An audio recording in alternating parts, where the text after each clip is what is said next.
क्या वजह है? 12/7। Good afternoon, all of you. Today we have discussed International Labour Organization, अंतर्राष्ट्रीय श्रम संगठन ILO। अंतर्राष्ट्रीय श्रम संगठन ILO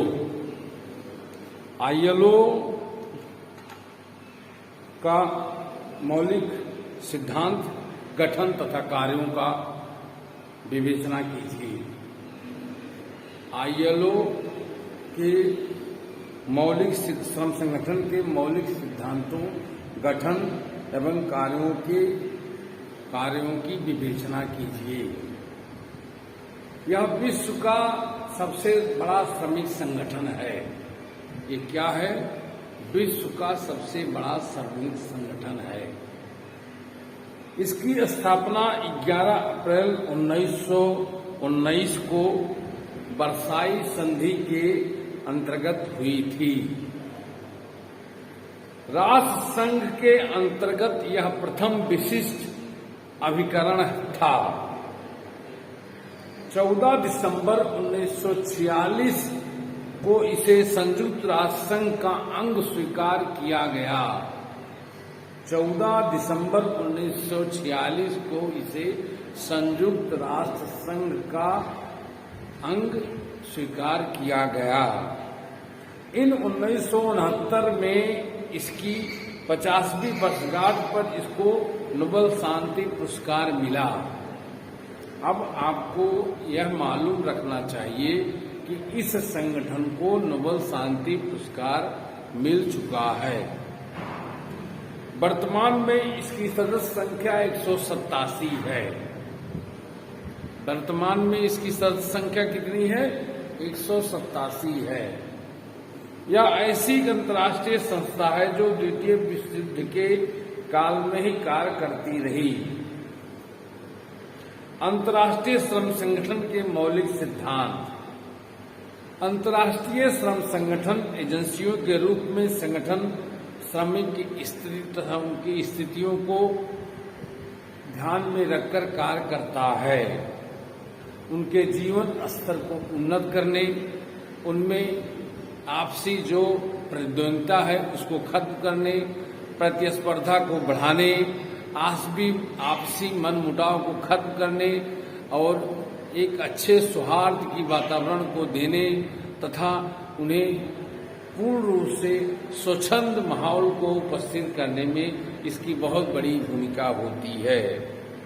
आपको मैंने सर्वप्रथम क्लास लेते समय ही बता दिया कि यह विश्व का सबसे बड़ा श्रमिक संगठन है। यह विश्व में श्रमिक मालिकों के और सरकार के बीच के संबंध को समन्वय रूप से स्थापित करने में बड़ी भूमिका निभाता है। यह संगठन अंतर्राष्ट्रीय सम्मेलनों और मजदूरों, काम के घंटों, काम के लिए कम से कम अलग दर्जों के मजदूरों के लिए काम की गई शर्तों, अधिकारों को मुआवजा, सामाजिक बीमा, वेतन सहित छुट्टी, औद्योगिक सुरक्षा, रोजगार की व्यवस्था, श्रम संबंधी निरीक्षण, सभा आदि की आजादी जैसे विषयों पर अंतर्राष्ट्रीय श्रम संधियों के मसौदे तैयार कराकर स्वीकृति प्रदान करता है। अंतर्राष्ट्रीय श्रम संगठन श्रम से संबंधित जो भी रोजगार करते हैं, जैसे श्रमिकों और मिल मालिकों तथा उनके बीच आपसी समन्वय और समन्वय को पूर्ण रूप से टिकाऊ रूप से एक उच्च स्तर प्रदान करने में एक सर्वोच्च स्थान प्रदान करता है। श्रमिकों के अधिकार को कोई मार न सके, उनके अधिकार को कोई कम न कर सके, उनके काम के घंटों में कोई कमी न आए, उन्हें फोर्स्ड लेबर के रूप में कोई प्रयोग न करे, उनका उपयोग स्वस्थ माहौल में एक अच्छा कार्य करने के लिए प्रेरित करने का भी कार्य करता है। अब देखिए, आपके मन में यह प्रश्न आता होगा कि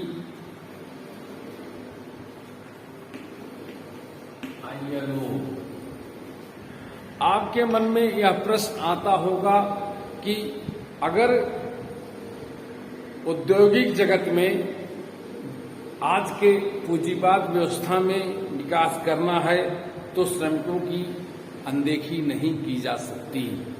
अगर श्रमिकों की अनदेखी की जाएगी तो पूंजीपति व्यवस्था टिकाऊ नहीं होगी। श्रमिकों और पूंजीपतियों में एक तालमेल, एक सुव्यवस्था को स्थापित करने का काम श्रमिक संगठन पूर्ण रूप से करता है। अंतर्राष्ट्रीय श्रम संगठन के कार्य।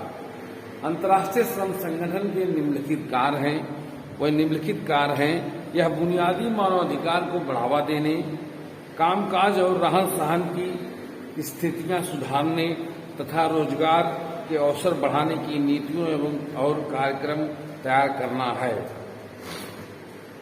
यह इन क्षेत्रों में अंतर्राष्ट्रीय मानसिक निर्धारण करता है, उनके क्रियान्वयन पर नजर रखता है। अपनी नीतियों को अधिक प्रभावी बनाने में देशों की मदद के लिए यह तकनीकी सहयोग का व्यापक कार्यक्रम चलाता है। अंतर्राष्ट्रीय श्रम संगठन के अंग। श्रम संगठन के 3 अंग हैं।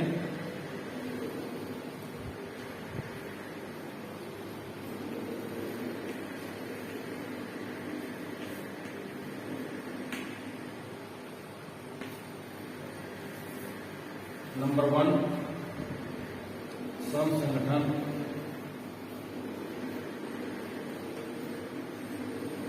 नंबर 2 प्रबंध शाखा,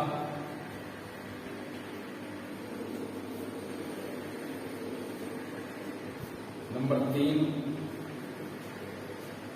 श्रम कार्यालय।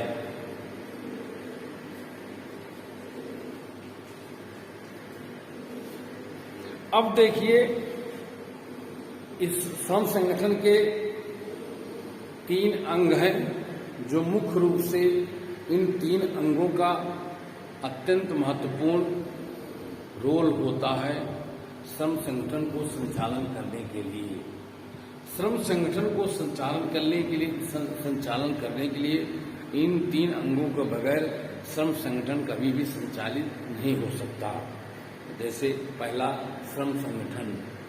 श्रम संगठन एक ऐसा संगठन है जो श्रमिकों के अधिकार, उनकी शक्तियों, उनके कार्यक्षेत्र, उनके कार्यप्रणाली, उनकी व्यवस्था, काम करने की शैली और एक स्वस्थ वातावरण और काम के घंटे और पूंजीपतियों और उद्योगपतियों के बीच तालमेल बैठाने, इन स्थितियों को भी पूर्ण रूप से नजरअंदाज नहीं करता और उन्हें समन्वय रूप से एक अच्छी माहौल को देने में प्रयास करता है। नंबर 2 प्रबंध शाखा।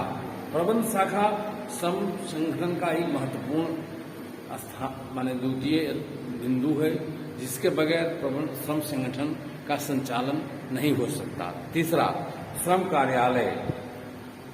श्रम कार्यालय को प्रधान कार्यालय भी कहा जाता है,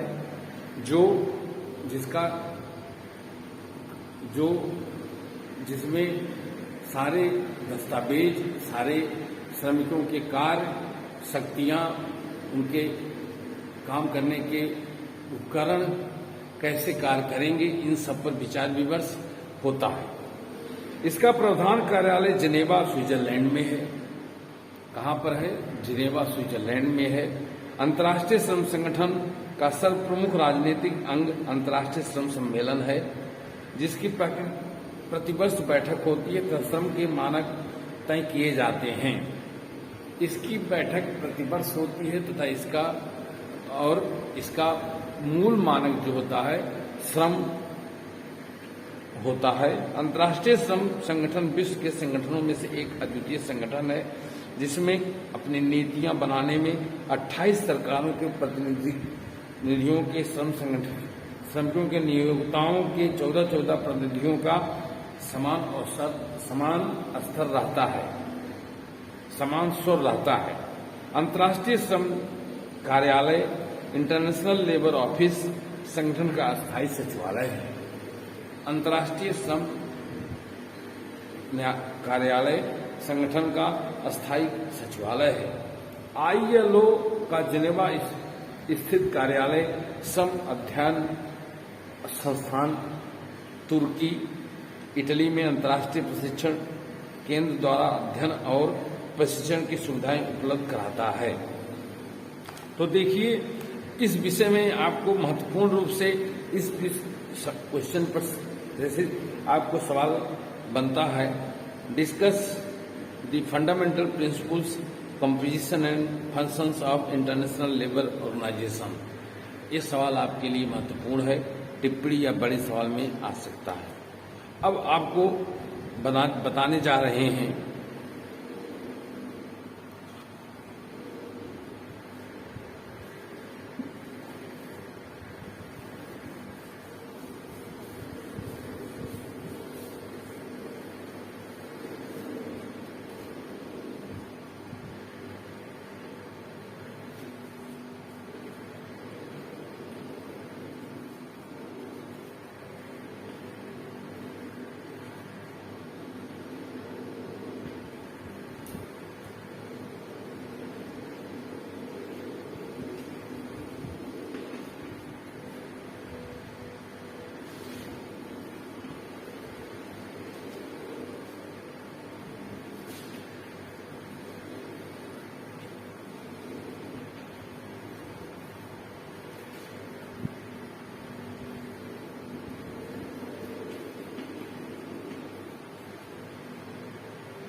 देखिए, discuss the relationship of the international covenant civil and political rights and that of the rights guaranteed under the third part of the Indian constitution. ये भी आपके लिए बहुत महत्वपूर्ण सवाल है। इन स्थितियों पर भी आपको गौर करना है। और सिविल एवं राजनीतिक अधिकारों के अंतर्राष्ट्रीय प्रसंविधान 1966 जो शुरुआती दौर में मैंने आपको बताया था, लेकिन आज फिर आपको इसको पूर्ण रूप से बताऊंगा। और आज इतना ही। Thank you all of you. Have a good day. Nice all of you.